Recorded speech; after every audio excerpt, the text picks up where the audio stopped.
Good morning, everyone, and welcome to the Don Bosco Training Center. So, um, before we begin our orientation, let us have a short prayer. Let us put ourselves in the presence of the Lord. Okay, thank you. You may now take your seat. So, please pass on the attendance sheet and kindly write your name legibly and your contact number.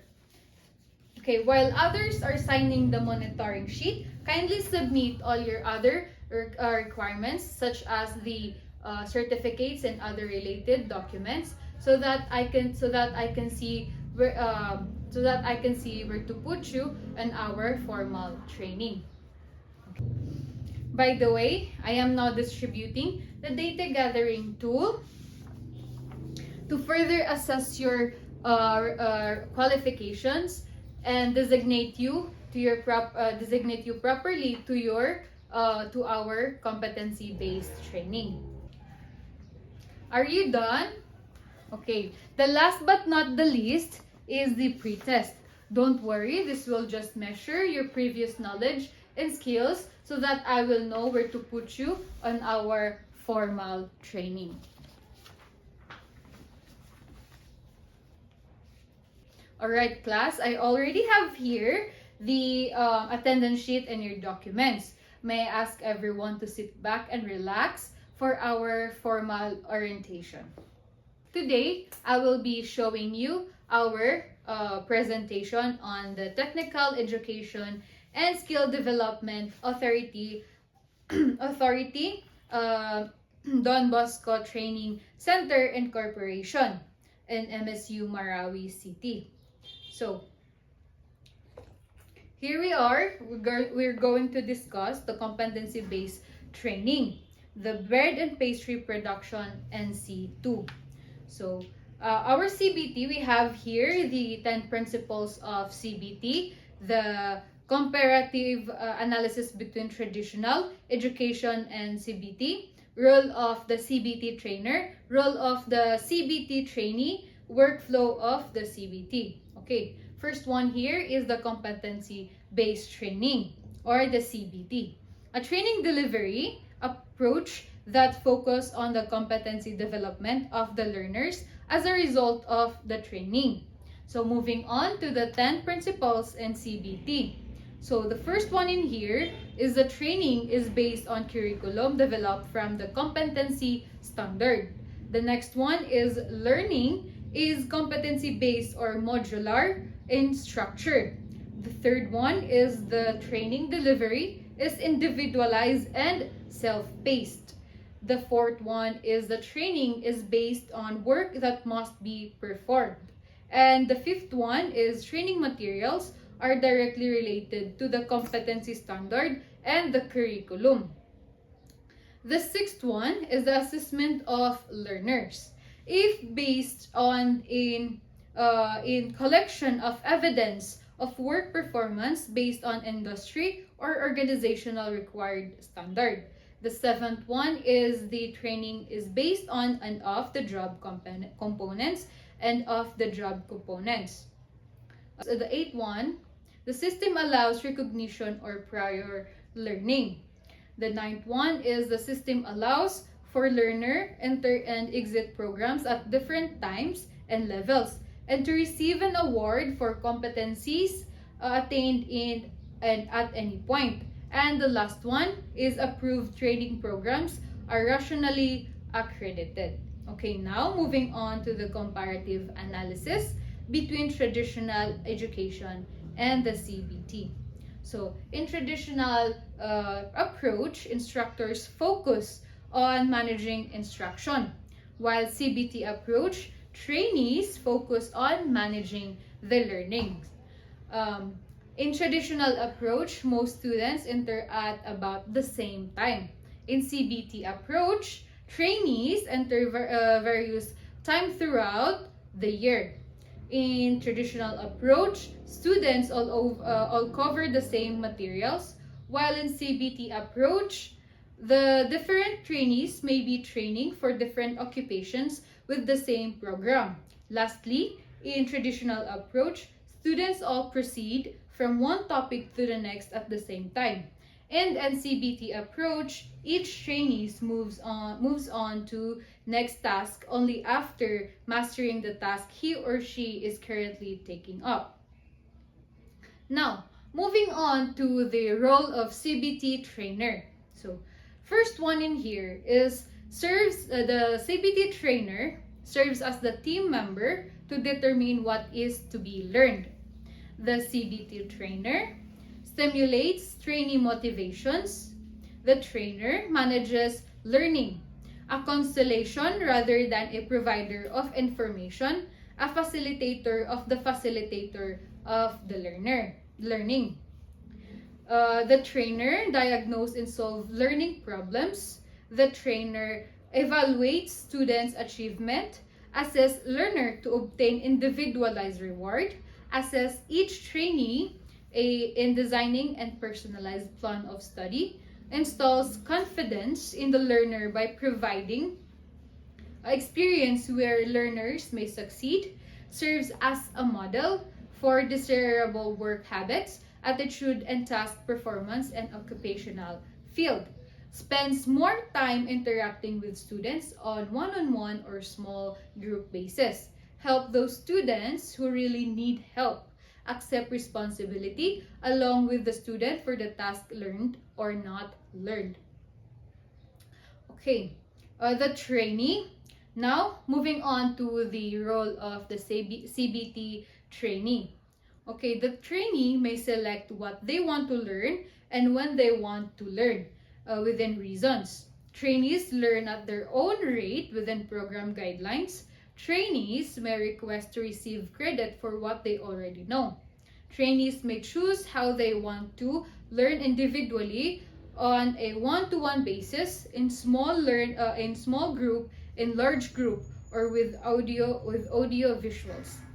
The trainees are responsible for what they learn and when they learn it. Trainees decided when they are ready to perform each task or demonstrate mastery of learning to a job-like level of proficiency before receiving credit for the task. Trainee help develop personalized prescription for learning workout cooperatively and based upon what the students already know, his preference for learning style, and other needs. Now, moving on to the flow of CBT. So, the flow of the CBT, the students enters the program. After entering, they will have a formal orientation. They will get to know the role of the trainer and the trainee. They will learn what are the administered RPL and the TNA. They will have to identify training needs and organize learning strategies. After that, they will have to, the students will have to select competency and receive instruction. So after that, after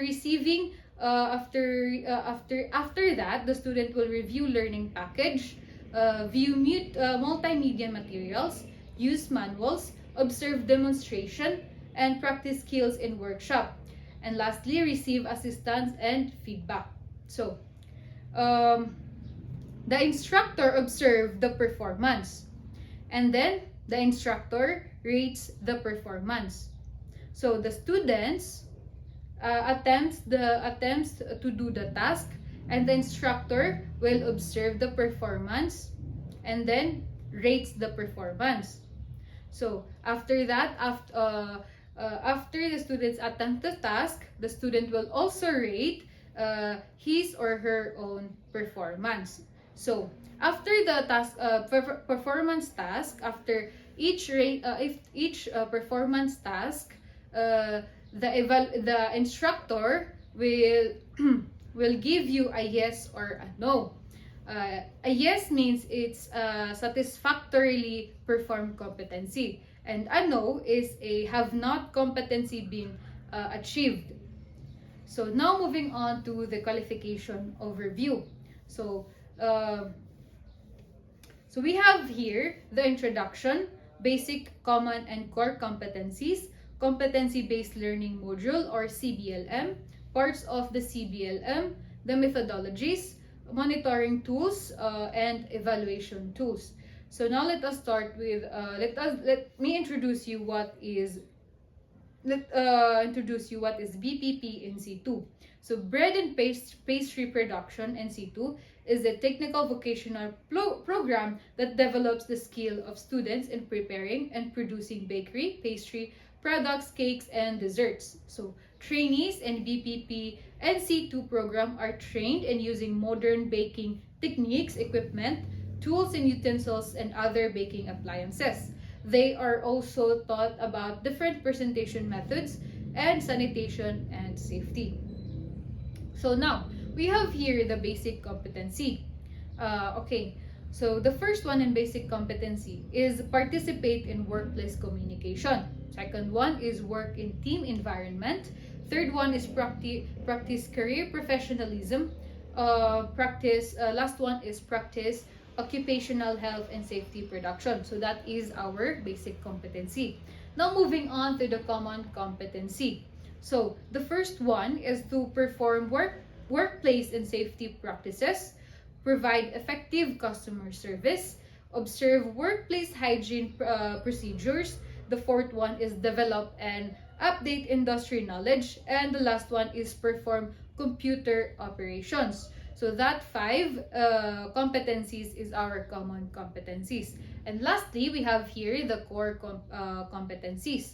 So the first one is prepare and produce bakery products, prepare the product produce pastry products, prepare and present torta, tortua and cakes. Fourth one is prepare and display petit four. And then the last one is this now, moving on to the competency-based learning material or the CBLM.